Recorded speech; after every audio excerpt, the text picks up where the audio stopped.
Devvrat sir math channel पर आपका स्वागत है। बच्चों, आज हम क्लास 10 मैथ में जो तीसरा लेसन चल रहा था, दो चर वाले रैखिक समीकरण युग्म, इसमें आज हम प्रश्नावली 3.2, इसमें जो फर्स्ट क्वेश्चन है, निम्नलिखित समीकरण युग्म को प्रतिस्थापन विधि द्वारा हल कीजिए। देखिए बच्चों, समीकरण हल करने की 3 विधि है, हालांकि 4 विधि है, लेकिन उत्तराखंड बोर्ड में इस बार वज्रगुणन विधि जो है कट चुका है।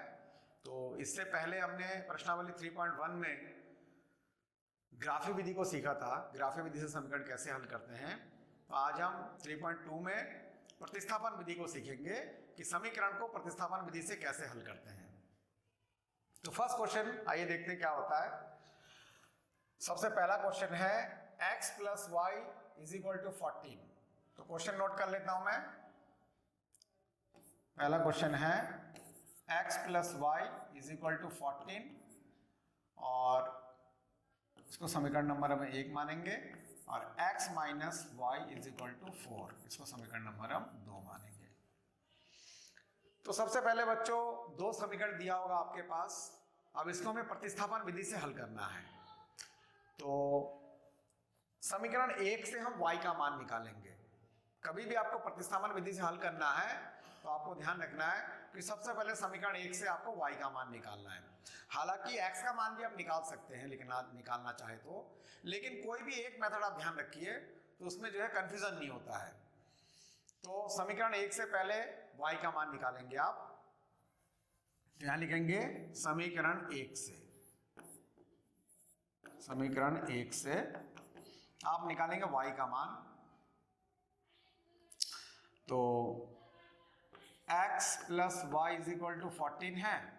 अब y का मान निकालेंगे तो x वाला पद उधर भेजेंगे आप, तो y = 14 - x, इसका आप समीकरण नंबर 3 मान लेंगे। ये जो y का मान आया है, समीकरण 2 में ये वाला मान आपको रखना है। यहां लिख देंगे y का मान समीकरण 2 में रखने पर, y का मान समीकरण 2 में रखेंगे आप। तो समीकरण 2 में जब रखेंगे, आपका समीकरण 2 है x - y = 4, तो यहां पर आप y का मान रख देंगे। तो x माइनस, ये y के जगह पर आपको ये वाला मान रखना है, 14 - x, y के जगह पर ये जो 14 - x है ये रखना है, और = 4, इसको ऐसे लिखा रह देंगे। अब कोष्टक खोल देंगे आप, x - 14, कोष्टक के बाहर माइनस का चिन्ह है तो अंदर का चिन्ह बदल जाएगा, +x हो जाएगा, बराबर 4। बाहर अगर माइनस का चिन्ह होता है तो अंदर का चिन्ह बदल जाता है। यहां पर अगर प्लस होगा तो माइनस कर देंगे, माइनस होगा तो प्लस कर देंगे।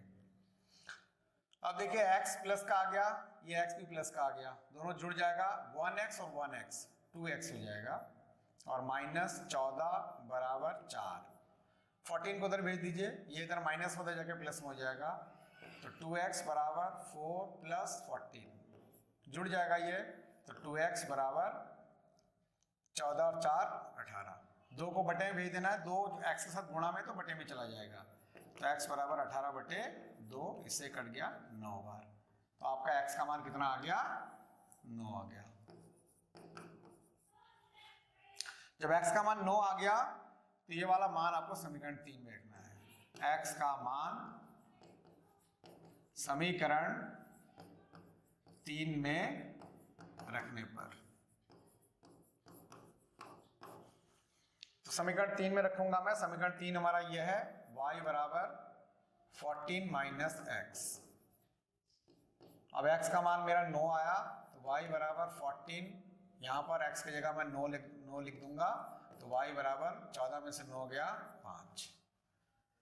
तो लास्ट में x का मान आपका 9 आया और y का मान 5 आया। इस तरीके से ये आपके आंसर होंगे। अब ये जो आंसर आपके आए हैं, ये आंसर सही है या गलत है, आप चेक भी कर सकते हैं। कैसे चेक करना है? एकदम आसान है। दो जो समीकरण दिए हुए हैं, उन दोनों में से कोई भी एक समीकरण ले लीजिए। मान लीजिए पहला वाला लेता हूं मैं, x + y = 14, पहला वाला ले लिया हमने। अब ये x का मान 9 और y का मान 5, इस समीकरण में x की जगह 9 और y की जगह आपको 5 रखना है। इस समीकरण में आपको x की जगह 9 रखना है और y की जगह आपको 5 रखना है। रख करके आपको हल करना है। तो यहाँ मैंने 9 रख दिया और यहाँ मैंने 5 रख दिया और बराबर में जो 14 था इसको ऐसे लिखा रहने दिया। तो 9 और 5 यहाँ पर भी जुड़ जाएगा तो 14 आ जाएगा आपका, और इधर भी आपका 14 था। अगर जो मान आपने निकाला x और y का, वो मान अगर मैं समीकरण में रखता हूँ, किसी भी समीकरण में, समीकरण नंबर 1 में हो चाहे समीकरण नंबर 2 में हो, रखने पर और रख करके हल करने पर अगर दोनों तरफ बराबर आता है तो आपका उत्तर सही है, यानी आपने जो आंसर निकाला वो करेक्ट है। तो आपको घबराने की आवश्यकता नहीं है, उत्तर माला से मैच करने की भी आवश्यकता नहीं है। यानी आपने जो मान निकाला वो अगर समीकरण में रख करके बराबर आ जाता है दोनों तरफ हल करके, तो आपका उत्तर सही है। इसी तरह आप सेकंड वाले में भी रख के देख सकते हैं, यहाँ पर भी हल करके आपका बराबर आएगा तो भी आपका उत्तर सही है। किसी भी एक समीकरण में रख के आप देख सकते हैं। तो इस तरीके से आपका फर्स्ट पार्ट प्रतिस्थापन विधि से करना है। ऐसे ही सेकंड पार्ट, इसका सेकंड पार्ट थोड़ा बट्टे में है तो सेकंड पार्ट को कर लेते हैं। तो अब इसका सेकंड पार्ट को देखते हैं। तो सेकंड पार्ट है हमारे पास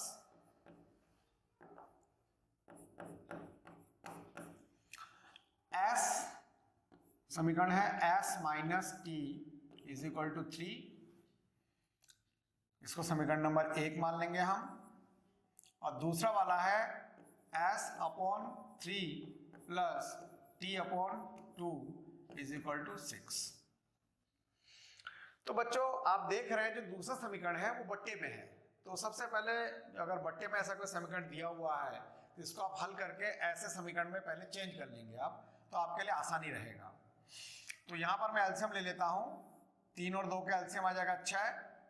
3 से भाग दिया 6 में, 2 उत्तर आया, 2 से गुणा किया तो 2s, s को मैं 2 से गुणा करूंगा 2s आ जाएगा, प्लस यहाँ पर 2 है नीचे, 2 से 6 में भाग दिया, 3 उत्तर आया, 3 से गुणा किया 3t बराबर 6,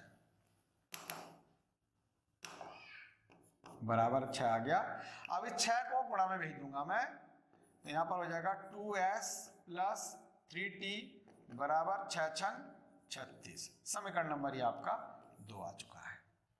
तो इस तरीके से कोई भी समीकरण अगर बट्टे में है तो उसको आप पहले बदल लेंगे सिंपल समीकरण में, एलसीएम वगैरह लेकर के जैसा भी होता है उसको आप सिंपल में बदल लेंगे, फिर आपको आसानी रहेगा करने में।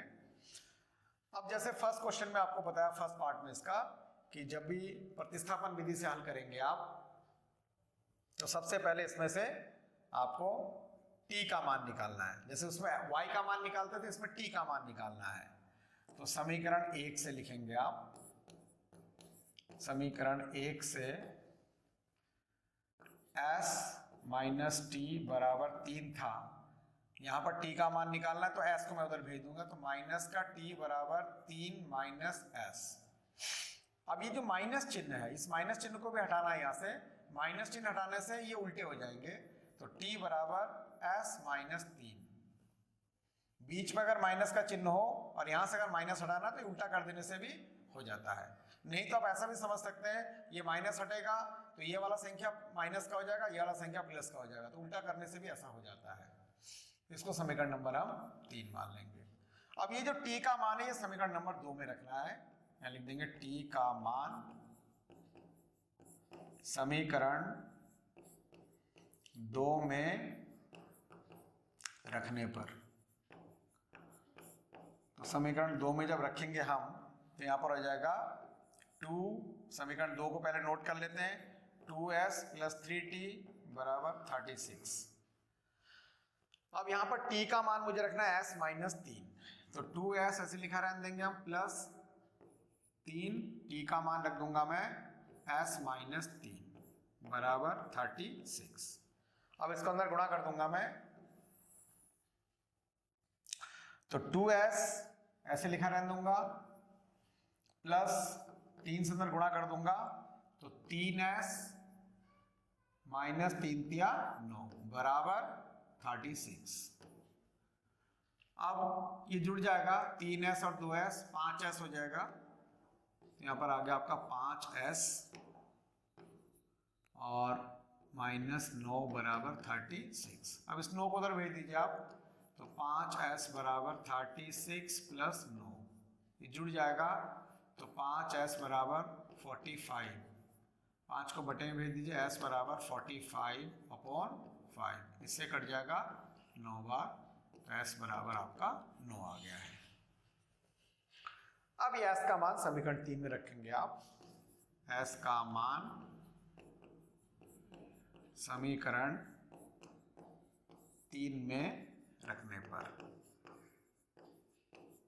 तो समीकरण 3 क्या है आपका, t बराबर s माइनस 3, तो t बराबर s का मान 9 आया, 9 माइनस 3, तो t बराबर 9 में से 3 गया 6।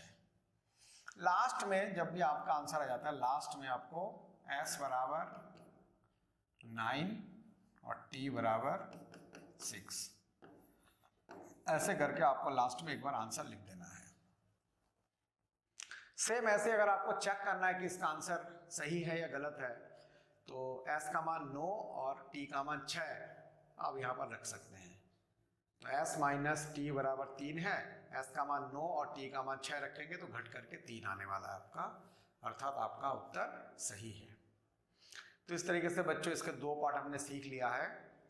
किसी को कोई क्वेश्चन कहीं पर कोई बात समझ में नहीं आती है, आप कमेंट में पूछ सकते हैं।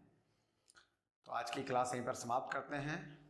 सभी बच्चे देवव्रत सर मैथ चैनल को सब्सक्राइब करें, वीडियो को लाइक करें, कमेंट करें और शेयर करें। Thank you.